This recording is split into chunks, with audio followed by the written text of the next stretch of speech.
படமும் 2008 காலகட்டத்துல நடக்குது. ராய் ஏஜென்ட் மேனன் நாட்டுக்கு துரோகம் பண்ணதுனால அவனை தேடிட்டு இருக்காங்க. அடுத்து நம்ம படத்துடைய ஹீரோவை காட்டுறாங்க. அவர் பேரு காந்தி. அவரும் ராய் ஏஜென்ட் தான். அவர் கூட அவர் டீமான சுனில், கல்யாண் அப்புறம் அஜய் 4 பேரும் சேர்ந்து கென்யாவுக்கு ஒரு மிஷனுக்காக போறாங்க. அங்க ஒரு தீவிரவாதி தலைவன் உமரை கொண்டுட்டு அங்க இருக்க யுரேனியம் கடத்திட்டு வரதுதான் அவங்களுடைய பிளான். ஆனா எதிர்ச்சியா அவங்க அங்க மேனனையும் பாக்குறாங்க. இந்த சீன் எல்லாமே ட்ரெயின்ல நடக்குது. காந்தியும் மேனனை பிடிக்கலான்னு பாக்க காந்தி டீம் ட்ரெயின்ல செட் பண்ண பாம்பு ஒன்னொன்னா வெடிக்க ஆரம்பிக்க காந்தி டீம் யுரேனியமோட ட்ரெயின்ல இருந்து தப்பிச்சிடுறாங்க. ட்ரெயின்ல இருந்த மத்தவங்க எல்லாரும் இறந்துடுறாங்க, மேனன் உட்பட. அடுத்த சீனும் டெல்லியில நடக்குது. வேலையை சிறப்பா செஞ்சு முடிச்சதுனால காந்தி டீம் பார்ட்டி பண்ணி கொண்டாடுறாங்க. காந்தியும் நல்லா குடிச்சிட்டு வீட்டுக்கு வர மாசமா இருக்க அவருடைய வைஃப் பேரு அனு. அவளும் அவரை முறைச்சு பாக்குறா. அவரும் ஏதேதோ அவகிட்ட சொல்லி சமாளிச்சுட்டு போய் படுக்கிறாரு. குடிச்சிட்டு வந்ததுனால கோவமா இருக்க மனைவியை சமாதானப்படுத்துறதுக்காக காலையில அவரே வீட்டு வாசல் தெளிச்சு கோலம் போட்டிருக்காரு. கோலத்தோட நிறுத்தல பையனையும் குளிப்பாட்டி நெத்தில பட்டை போட்டு வீட்டுல பூஜையும் நடக்குது. அனுவும் தூக்கத்துல இருந்து எழுந்திருச்சு வந்து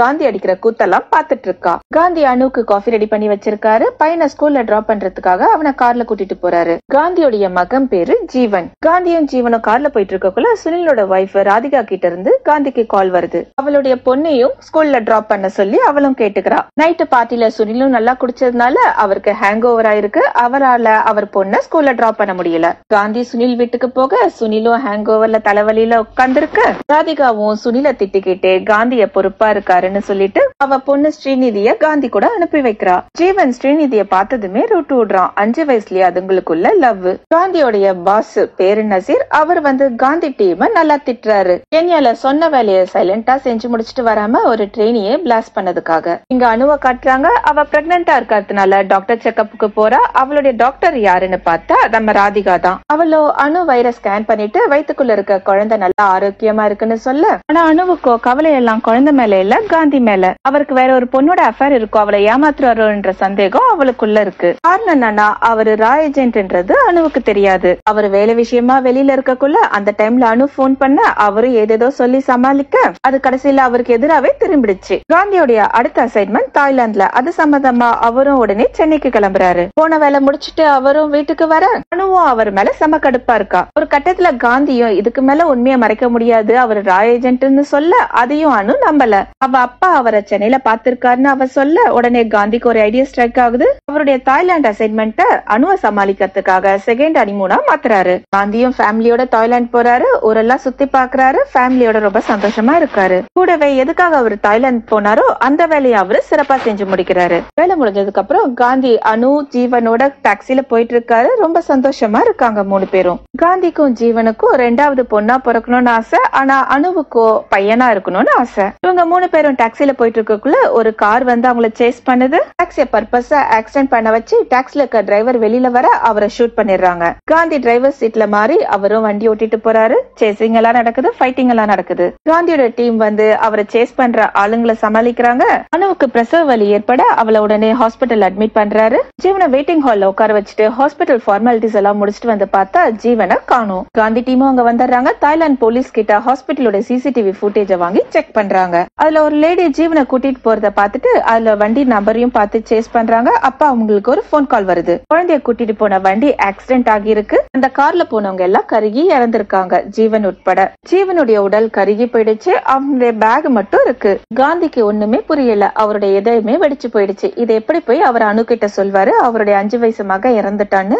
இங்க ஹாஸ்பிட்டல்ல அணுக்கு டெலிவரி நல்லபடியா முடிஞ்சிருச்சு. அவளுக்கு பொம்பளை புள்ள பிறந்திருக்கு. காந்தியும் தயக்கத்தோடைய அணு முன்னாடி போய் நிக்க அவளும் மயக்கம் தெளிஞ்சதுக்கு அப்புறம் காந்தி கிட்ட முத கேள்வியா ஜீவன் எங்கன்னு கேக்குறா. ஜீவன் இறந்துட்டான்னு சொல்ல அணுவால அதை ஏத்துக்க முடியல. காந்தி கையில அவனுடைய பெண் குழந்தைய நர்ஸ் வந்து கொடுக்கறாங்க. அடுத்த சீனோ பிரசன்ட்ல நடக்கிற மாதிரி காட்டுறாங்க. அதாவது 2024ல காந்தியுடைய பொண்ணுக்கு இப்ப 16 வயசு. அவ பேரு ஜீவிதா. காந்தி அவருடைய ராய் ஏஜென்ட் வேலையை ரிசைன் பண்ணிட்டு அவர் இப்ப சென்னை ஏர்போர்ட்ல இமிகிரேஷன் ஆபீசரா வேலை செய்யறாரு. ஜீவன் இறந்ததுக்கு அப்புறம் அணு காந்தி கிட்ட பேசுறதே இல்ல. 2 பேரும் தனித்தனியா தான் வாழ்ந்துட்டு இருக்காங்க. ஆனா காந்தி ஜீவிதாவை பாக்குறத அணு தடுக்கிறது இல்ல. காந்தி தான் ஜீவிதாவை டெய்லியும் ஸ்கூல்ல டிராப் பண்றது பிக்கப் பண்ற வேலையெல்லாம் பாக்குறாரு. சுனில் பொண்ணு ஸ்ரீநிதிக்கு பர்த்டே. அந்த பார்ட்டில எல்லாரும் கலந்துக்கிறாங்க. காந்தி டீம் எல்லாம் மீட் பண்றாங்க. அங்க காந்தியோடைய பாஸ் நசீரும் இருக்காரு. அவரும் காந்திக்கு ஒரு வேலையை கொடுக்கறாரு. ராய் ஏஜென்ட்டா இல்ல, ஒரு சின்ன ஹெல்ப்பா அவரும் கேட்டுக்கிறாரு. இந்தியன் எம்பசி மாஸ்கோல ரீஓபன் பண்றாங்க. ஆனா நம்ம மினிஸ்டர் ஒருத்தவர் ராங்கா வாய் விட்டதுனால அங்க இருக்க ஆப்போசிட் பார்ட்டி எம்பசி ஓபன் பண்ணக்கூடாதுன்னு போராட்டம் பண்ணிட்டு இருக்காங்க.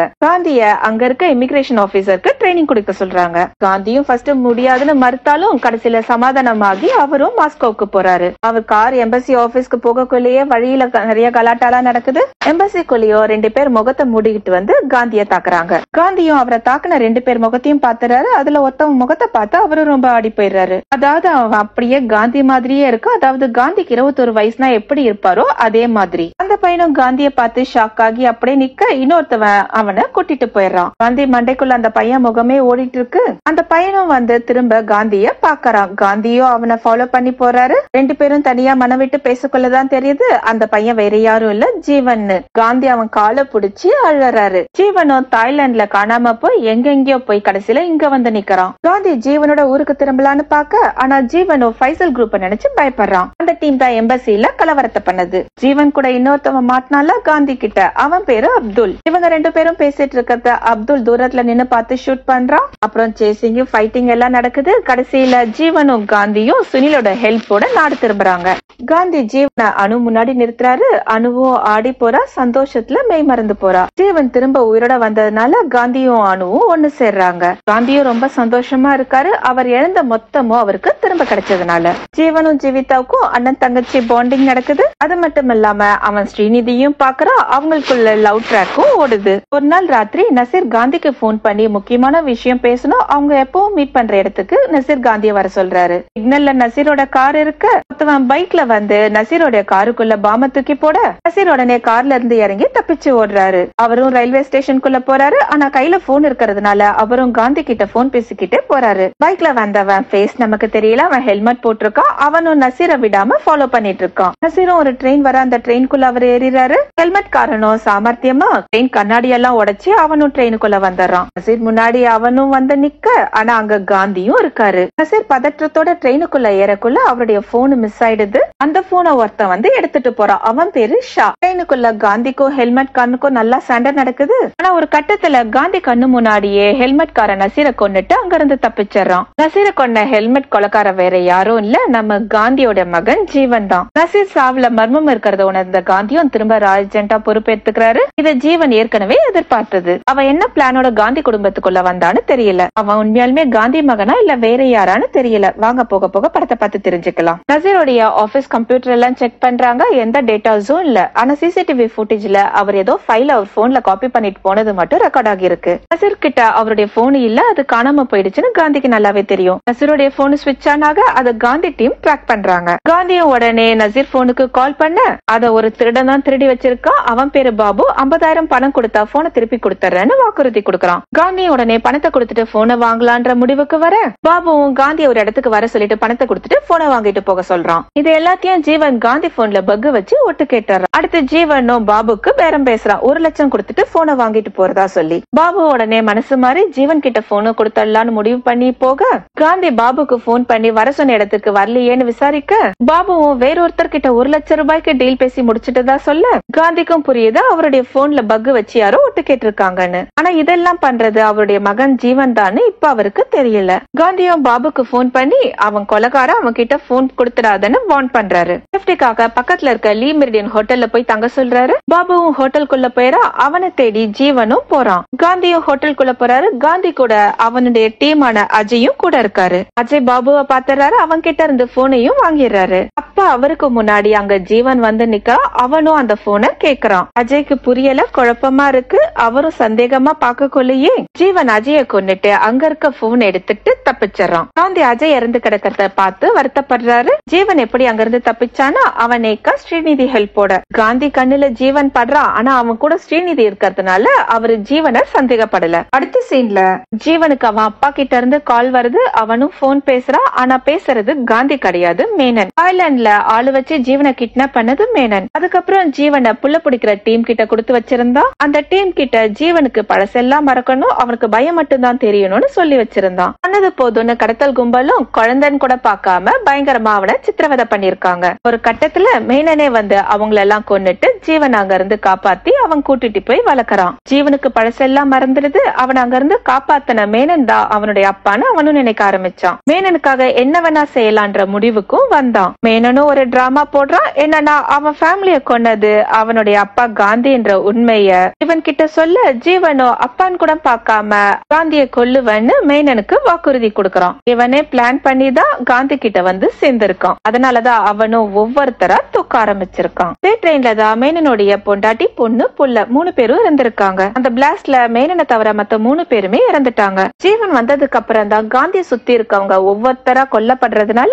ஜீவன் சொன்ன ஃபைசல் குரூப் காந்திக்கு ஞாபகம் வருது. காந்தியும் போலீஸ் கிட்ட சொல்லி மாஸ்கோல பார்த்த அப்துல்ல ரெட் லிஸ்ட்ல வைக்க சொல்றாரு. அவருக்கு ஏத்த மாதிரியே அப்துல்லும் சென்னை ஹார்பர்ல போலீஸ் கிட்ட மாட்டிக்கிட்டான். அவர் கூட மேனனும் இருக்கா. மேனன் போலீஸ் கிட்ட மாட்டிக்க கூடாதுன்னு ஜீவனும் ஒரு பிளான் பண்றான். ஜீவன் ஸ்ரீநிதியை கிட்னாப் பண்ணி ஆள் நடமாட்டமே இல்லாத ஒரு அம்யூஸ்மெண்ட் பார்க்குக்கு கடத்திட்டு போயிருக்கான். ஸ்ரீநிதியை வச்சு மிரட்டி மேனனை விட சொல்லி சுனிலுக்கு வீடியோ கால் பண்றான். ஆனா அவனும் சாமர்த்தியமா அவன் முகத்தை சுனில் கிட்ட காட்டல. சுனிலும் காந்தி கிட்ட ஹார்பர்ல இருக்க எல்லாரும் ரிலீஸ் பண்ணிடலாம்னு சொல்ல, ஆனா காந்தியே ஒத்துக்கல. ஹார்பர்ல இருக்கவங்க எல்லாம் இருக்கிற வரைக்கும் தான் ஸ்ரீநிதி உயிரோட இருக்க முடியும், இல்லனா ஸ்ரீநிதியை கொன்னுடுவாங்கன்னு காந்திக்கு நல்லாவே தெரியும். ஜீவன் ஒரு பாட்டில உடைச்சி ஸ்ரீநிதி கழுத்துல கோடு போட அதை பார்த்து சுனிலும் துடிச்சு போறான். அதை பார்த்து பொறுத்து கொள்ள முடியாம கல்யாணம் உடனே போலீஸ்க்கு போன் பண்ணி ஹார்பர்ல இருக்க அப்துல்லியாவ ஆளுங்களையும் ரிலீஸ் பண்ண சொல்றான். போலீஸ் அங்க இருக்க ஆளுங்க எல்லாரையும் ரிலீஸ் பண்ணிடுறாங்க. இங்க ஜீவனும் ஸ்ரீநிதியும் விட்டு வைக்கல. அவ கழுத்தறுத்து கொலை பண்றான். ஸ்ரீநிதி இருக்கிற லொகேஷன் தெரிய வர காந்தி, சுனில், கல்யாண் 3 பேரும் அந்த அம்யூஸ்மெண்ட் பார்க்குக்கு வராங்க.